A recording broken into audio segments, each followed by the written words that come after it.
Most welcome dear students, आप सभी लोगों का स्वागत है आपके अपने यूट्यूब चैनल डीजे सर पर। समाजशास्त्र का यह वीडियो क्लास 12th के बच्चों के लिए बहुत ही ज़्यादा मोस्ट इंपॉर्टेंट होने वाला है, क्योंकि इसमें हम लोग बात करने वाले हैं अति लघु उत्तरी के मोस्ट इंपॉर्टेंट 5 प्रश्नों की सीरीज को। तो डियर स्टूडेंट्स, प्रश्नों की सीरीज में अंत तक बने रहिएगा। चलिए स्टार्ट करते हैं आज के इस सेशन का पहला प्रश्न। पहला हम लोग का प्रश्न है, उपनिवेशवाद से आप क्या समझते हैं। बहुत ही महत्वपूर्ण प्रश्न डियर स्टूडेंट्स, उपनिवेशवाद से आप क्या समझते हैं। अगर देखा जाए डियर स्टूडेंट्स, यहाँ पर तो अगर एक स्तर पर देखा जाए तो एक देश के द्वारा दूसरे देश पर शासन को उपनिवेशवाद माना जाता है। ठीक है, अगर देखा जाए तो आधुनिक काल में पश्चिमी उपनिवेशवाद का सबसे अधिक प्रभाव रहा है। सबसे बड़े पैमाने पर अगर देखा जाए प्रभावित करने वाला, तो जैसे हम लोग का कहा था कि हम लोग का पूरब में आता है ना, ये जो भारत जो देश है वो हम पूरब हैं, पूरब वाले हैं, हर जान की कीमत जानते हैं ना। पश्चिमी उपनिवेशवाद हम लोग को देखिए धीरे धीरे क्या हो रहा है, प्रभावी हो रहा है। तो उपनिवेशवाद का मतलब होता है क्या, एक देश के द्वारा दूसरे देश पर शासन। जैसे कहा जाता है कि जैसे हम लोग के देश भारतवर्ष पर क्या है, ब्रिटेन ने अपना शासन किया। ठीक है, तो एक तरीके से वे उपनिवेशवाद की बात होती है यहाँ पर। ठीक है, पहला आप लोग का प्रश्न है और बहुत ही ज़्यादा यह महत्वपूर्ण प्रश्नों में एक है। चलिए आगे बढ़ते हैं प्रश्नों की सीरीज में दूसरे प्रश्न की ओर। दूसरा हम लोग का प्रश्न है, कृषि मजदूरों की निम्न आय का मुख्य कारण क्या है। बहुत ही महत्वपूर्ण प्रश्न है स्टूडेंट्स, कृषि मजदूरों की निम्न आय का मुख्य कारण क्या है। तो चलिए आइए उन महत्वपूर्ण टॉपिकों को हम लोग देखते हैं, कौन कौन से ऐसे प्रमुख कारण हैं जो कि कहीं ना कहीं से कृषि मजदूरों की निम्न आय के कारणों में एक हैं। तो निम्नलिखित कारण हैं। पहला तो देखिए, अगर बात करें हम लोग स्टूडेंट्स, तो उनका रोजगार जो है वो असुरक्षित है। जानते हैं कि जो सबसे ज़्यादा अगर कोई व्यक्ति धरती पर आशावादी होता है तो वो किसान ही होते हैं, और किसान सबसे बड़े जुगाड़ी होते हैं। वजह क्या है कि वो फसल को जब लगाते हैं, पूरा उनका 8 महीने 10 महीने 3 महीने 4 महीने 5 महीने का अगर देखा जाए एक अंतराल पर अगर फसल तैयार होता है, तो 3 से 4 महीने तक जितनी लागत होती है वो लगाते जाते हैं, और परिश्रम श्रम की तो बात ही मत करिए। तो डिस्टेंस पहली बात तो ये निकल कर आई कि उनका रोजगार क्या होता है, असुरक्षित होता है। और दूसरी अगर महत्वपूर्ण बात करें तो अधिकांश कृषि मजदूर प्रतिदिन दिहाड़ी कमाने वाले होते हैं, मतलब कि प्रतिदिन की वो मजदूरी करते हैं, काम करने वाले होते हैं। गाँव से वो प्लान करके शहरों की ओर आने वाले होते हैं। ठीक है दोस्तों, और तीसरा जो महत्वपूर्ण है, इनकी आय का निम्न कारण जो होता है, इनकी आय में निम्न कारण होने के पीछे वर्ष के अधिकांश दिनों में उनके पास कोई काम नहीं होता है। तो देखिए दोस्तों, ये बहुत ही महत्वपूर्ण कारण है। पहले तो उनका रोजगार जो है असुरक्षित है। अधिकांश कृषि जो है दिहाड़ी मजदूरी के लिए कमाने के लिए आते हैं। और तीसरी बात होगी, उनके पास कोई काम नहीं होता है। जाहिर सी बात है कि फसल लगा दी उसके बाद हर समय तो ऐसा नहीं है कि खेत में काम करते ही रहेंगे।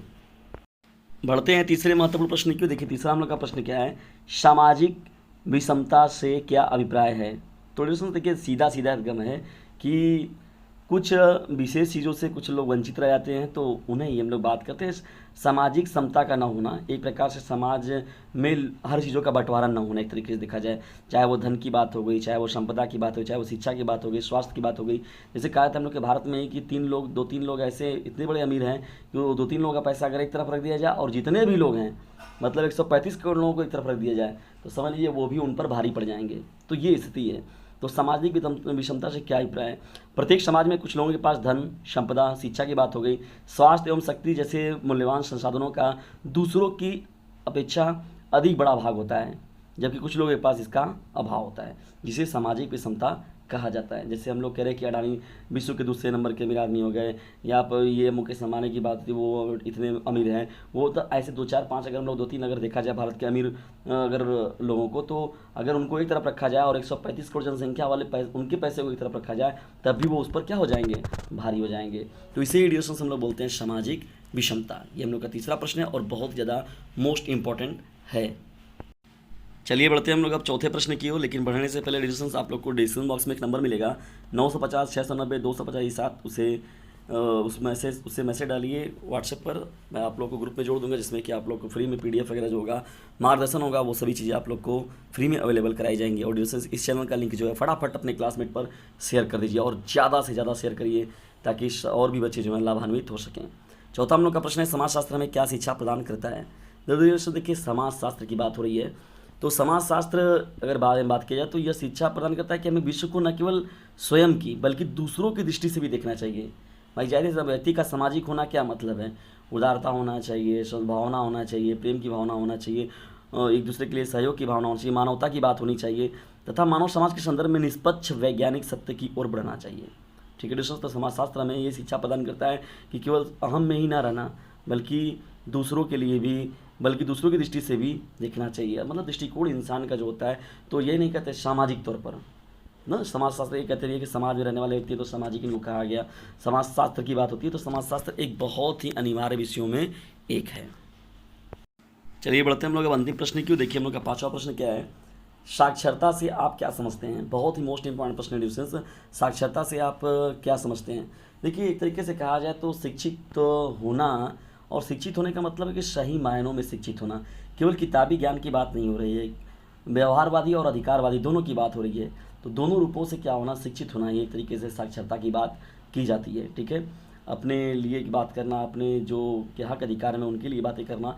तो साक्षरता से आपका क्या, आपका अगर बारे में बात की जाए तो शिक्षित होने के लिए साक्षर होना आवश्यक है। और साक्षरता से ही क्या होता है, व्यक्ति के अंदर शक्ति संपन्न होने का एक महत्वपूर्ण साधन है। वो आंतरिक रूप से क्या होता है, प्रबल शक्ति उसके अंदर इकट्ठा होती है। हाँ, अगर मेरे लिए ये बात हो रही है, मेरे खिलाफ ये बात हो रही है, तो मुझे उसके खिलाफ आवाज़ उठाना चाहिए। महिला सशक्तिकरण की बात हो गई, या तो कोई ऐसे जिसे हो गई, जैसे कहा गया कि दलित लोगों पर उत्थान हो रहा है, तो ऐसे साक्षरता की वजह से ये सभी चीज़ें जो हैं हम लोग उसको क्या कर रहे हैं, दूर कर पाए हैं, या लोगों को समाज में आगे आकर बढ़कर जो पिछड़े वर्ग के लोग थे उनको भी आगे बढ़ने का अवसर प्रदान करती है।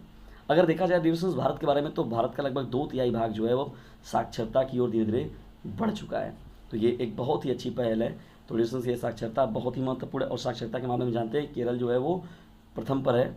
और ये रेडिएशंस 5 महत्वपूर्ण समाजशास्त्र के अति लघु उत्तरीय प्रश्नों की आज की सीरीज कैसी लगी आप लोग को कमेंट बॉक्स में जरूर बताएं, और अपने फीडबैक भी हमें जरूर देते रहें। कोई भी प्रॉब्लम है तो मैंने जो नंबर दे रखा है उसे संपर्क करें, और उसके साथ ही साथ आप डिस्क्रिप्शन बॉक्स में भी जाकर हमें जो भी अपना सुझाव देना चाहते हैं वो कमेंट बॉक्स में भी दे सकते हैं। जल्दी मिलते हैं हम लोग किसी अन्य वीडियो में किसी अन्य टॉपिक के साथ। तब तक के लिए टेक केयर, गुड बाय, जय हिंद, जय भारत।